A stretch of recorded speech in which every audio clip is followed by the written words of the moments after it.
at the highest level. So yeah, when you feel as if your backs are against the wall, you never have to feel like you got to do it by yourself. Unbelievable throw. Under pressure, sacked by Quinnen Williams.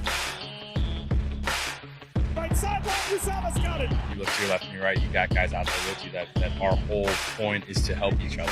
This one to Mims.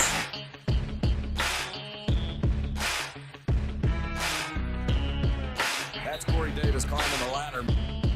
To be able to go out and lead these guys, just to know how hard these guys work and how important it is to them, and then you get that chance to lead them.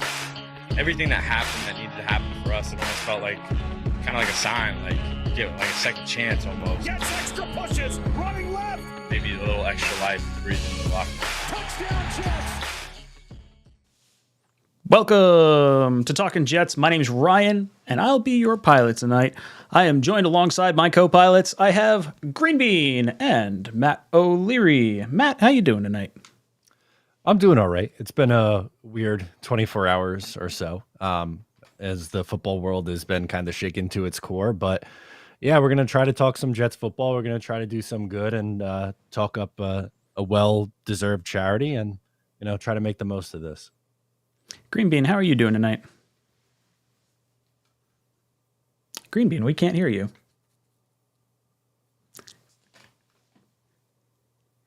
Oh, no. Oh, it says guest has muted himself. That's weird. Okay, that's all right. We'll get back to Green Bean in just a second. I think he has to hop out and come back in. It's something on my end, I think, for some reason. I don't know why it always does that to you. But that's okay. So while you try to figure that out, tonight's stream, for those of you guys that would like to participate, I pinned in the live chat the GoFundMe link to Damar Hamlin's charity, 𝐒𝐮𝐬𝐜𝐫𝐲 Foundation Community Toy Drive. We're going to donate all super chats from tonight's stream, to that foundation for everything, the whole football world. There's a lot of rivalries, a lot of things going on, but some things are bigger than football. And obviously our thoughts and prayers go out to the Bills family, the Hamlin family, and everyone out there. So we'll keep you guys in our thoughts, see if we could do some good for you guys out there. Let me read real quick a little bit about the Community Toy Drive, the 𝐒𝐮𝐬𝐫𝐲 Foundation. This is on their GoFundMe. As I embark on my journey to the NFL, I will never forget where I come from, and I am committed to using my platform to positively impact the community that raised me. Sorry about that. Just getting Green Bean back in here. Cheers, Green Bean. Give me 1 second. I'm just rattling this off. I created the 𝐒𝐮𝐬𝐫𝐲 Foundation as a vehicle that will allow me to deliver that impact, and the first program is the 2020 Community Toy Drive. This campaign gives you the opportunity to contribute to our first initiative and positively impact children who have been hit hardest by the pandemic. 100% of the funds raised will go towards the purchase of toys for kids in need. The initial goal was $2,500. As of me reading this, they're up to $5.3 million. I believe it was at $300,000, like within a half hour or hour of that incident happening on the field last night. So I think it's fair to start off our conversation just briefly about that. And then we can go into all the Jet stuff. That was one of the most gut-wrenching things I've ever witnessed, I think, on TV. That's, I just seeing the ambulance out there and knowing, it was weird because like when I was actually streaming when it was going on, and one of my callers called in and said like, "Oh, hey, do you see what's going on?"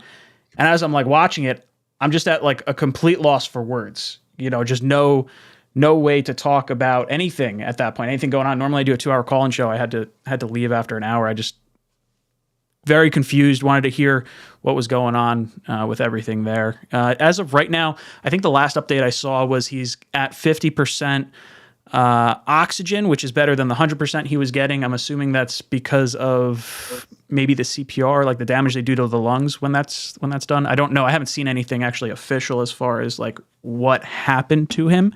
The video was very scary and unsettling. Green Bean, any thoughts on what you saw last night and overall how you're doing tonight? Yeah, sorry about all the weirdness there. But here we are. And yeah, I mean, look, it's one of those things, man. It brings everything in perspective. Like while we sit here and argue about whether one quarterback sucks or if another quarterback sucks, if that removes the suck of this quarterback, while we do all that, it brings it into focus, man. It's like, holy shit, like this, everything becomes real. And for me, it reminded me there's a lot of people, this is the craziest thing that's ever happened in NFL, and I beg to differ. I'm not taking anything away from it, but I remember what it looked like sitting in the stadium for 2 hours or whatever it was, hour and a half, watching Dennis Byrd lay on our field, and it looked like he was dead, man. And we didn't know what was going on. Now, the scary part about this one with cardiac arrest, like you could see them doing CPR and shit. So it was like alarming. Like, you could see, like you felt like the energy. It was like a craziness. Now, look, all things being what they are, he's in, I don't know if he's still in critical. Last time I checked a few hours ago, they were still saying critical condition. At least they got him there. Like whatever it is, imagine what could have happened if there weren't all those medical professionals out there. There's a thing out there. I'm not sure if you young tykes know about it, but my family, lots of men in my family on my maternal side died from Buffalo something. Jet fan dropping in with a $100 donation. Thank you so much, Buffalo. I'll get back to Green Bean in just 1 second. I feel like this has deservedly jumped the line here. Buffalo Jet fan, thank you so much. He says, my students made Pray for Damar bracelets and sold them for his charity. They raised over $100 that we already posted. Figured I'd match them here. Appreciate it, boys. Buffalo Jet fan, thank you so much. This will absolutely go towards a good cause, and good on your students for everything they're doing as well. So good stuff out there. Green Bean, sorry, did not mean to cut you off. Yeah, I was talking about how the men in my family die from something called the Widowmaker, which is a specific kind of heart attack, which happens. There's very, very little precursor, just having a day and then boop. And if somebody doesn't get to you like immediately, you die. It kills, I think, I forget the stats, but something in the 90 percentile or something. So I'm not saying that's exactly what happened, but it was reminiscent of a few of my, my uncles and people in my family that have that, and there was nobody there, and they're gone. So I'm grateful, I'm thankful we get to have this conversation as opposed to what it could have been. And again, for me, it just reminded me of Dennis Byrd, and freaky shit. Again, like when we argue with each other about all this stuff, it's fine. It's fun. It's what we do. It's okay. Every now and then it's good to just kind of remind ourselves without something this drastic that, hey, there's real stuff going on here, like concussions, like, people's lives getting ruined by different various injuries. And I don't know. I think this is one of those moments. Matt, I want to get your thoughts in just a second. I just wanted to rattle this off. Sure. Do you remember, I don't know if you guys played sports growing up, 𝐒𝐿𝐫𝐞𝐞𝐳 cordis is like a chest condition. I guess when you get hit with a baseball in the chest, it happens to some lacrosse players and whatnot.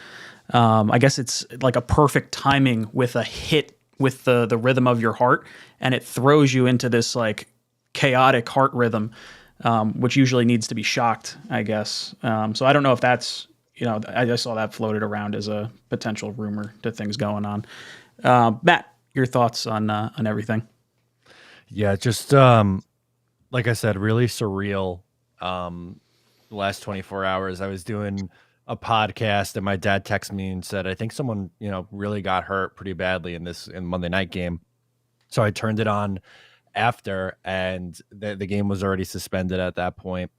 But I think ESPN did a really good job, whether it's Joe Buck and Troy Aikman there on the field, and then Scott Van Pelt and Ryan Clark back in the studio when they were talking about everything. I think they really, covered the emotions of just what happened and, what these guys are going through. I really appreciated Ryan Clark's perspective on that. And, right now, the only thing you could do is just hope this young man is, able to recover here.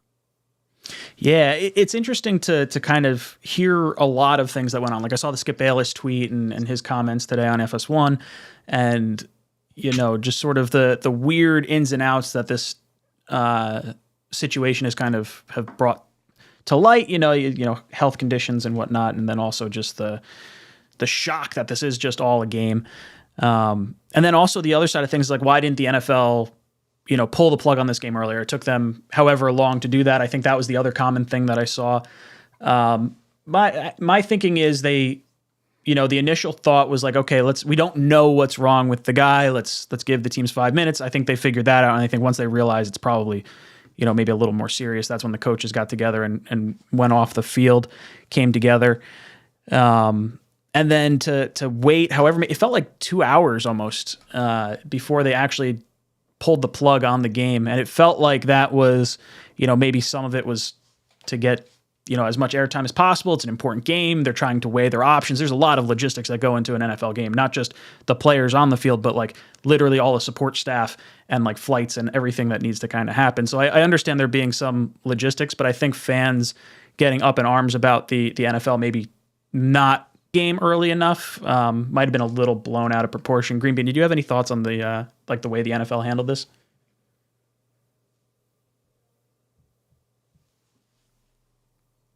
Sorry, Greenbean, did you catch me?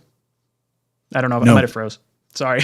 Yeah. Did you have any thoughts on how the NFL handled this situation? It's funny. I was talking about it earlier. Again, I'm gonna equate it to what I know. Right. I'm not saying I'm right or wrong or one way or the other, but they ended up finishing the game in Dennis Bird's situation, right? And my first thought was like, all right, yeah, I mean, I understand, but like, finish the game. That's what I saw. Like, you're gonna do it here. Why not do it there? Right. That's my first thought. And then I think about it and I wonder, and I'd like to believe that the NFL has learned from certain situations that maybe didn't have positive impact. People saying, it's really insensitive to do X, Y, or Z. And when they chose to postpone the game, I think it was maybe a good thing. I don't know what they're going to do. Supposedly they were supposed to make a decision within 48 hours, but it doesn't look like they're going to do that. And then they're talking about maybe next week or something. So I don't know about on that end. I do think ultimately that postponing the game, just kind of ending that and moving on, so all focus could be on what needed to be taken care of, I think is a positive ultimately. Yeah, I think as far as what they could do, I was talking to some of my buddies about this because we were like, okay, how logistically, like, what do you do? There's not much time left in the NFL season. I think I had originally said, like, why don't you just give them both ties? And that there's issues with that because if you give them both ties, it lowers the win percentage for both teams. So that becomes a little screwy. So if you just don't count the game, then at least the win percentages stay the same in effect.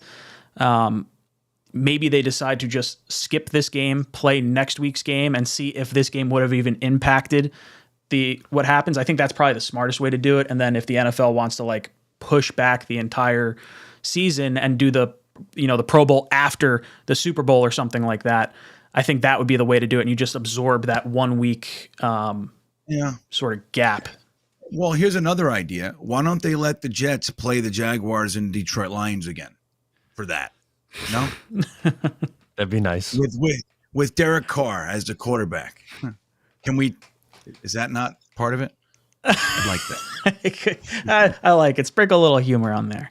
All right. Let's get to, I want to throw up some super chats as we go through. As I said, guys, all these are going to be donated to the Chasing M's Foundation at the end here.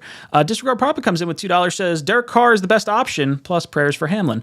Derek Carr, I do think is the best option. I don't think it's the most likely option for us, though. I think realistically, Jimmy Garoppolo is probably going to be an option for us. I would like us to go after Carr first because he's going to hit free agency immediately as soon as he's cut after the Super Bowl, where Jimmy G you're not going to be able to talk to until the middle part of March anyway. So first move should be to go after Derek Carr. If you don't get him, you go from there and you pivot. But Derek Carr for me would be that top option. Matt, your thoughts on Derek Carr? Yeah. I agree. I think he is the top option. To me, Carr or Jimmy G are the two most realistic options for the Jets, and both have their flaws. Unfortunately, there isn't a perfect option to go to for the Jets. There's risk involved with pretty much every single guy, and whether it be a veteran or I've seen people who want to go back to the draft or run it with Mike White or Zach Wilson. There's a lot of risk involved with pretty much every single option. So when you weigh everything out, personally, I think Derek Carr provides the least amount of risk. Again, not a perfect quarterback, a significant upgrade over what they've had, and that I agree. That's the way that I would go first. If you can't swing that, I guess Jimmy G, but with his injury history, you have to have someone here and ready at QB2 because you almost know he's going to get hurt. Green Bean, what about you? What do you think about Derek Carr and the situation surrounding the Jets quarterback situation? Yeah, well, I think Derek Carr is the best option. I know lots of Jets fans have issues with a 65% completion percentage quarterback that plays every game of the year pretty much for 9 years and has more touchdowns than interceptions every single year, and also throws for 4,000 yards or about or above. I know that's tough to swallow why you'd want that quarterback. But I'm going to stretch and say that's my number one hope as far as quarterback goes. I do agree with you, though. I think the familiarity, we got all their family in here. Everybody's cousins and brothers and best friends. You might as well just bring in the guy you know. Who cares if he never finishes a season? Why not?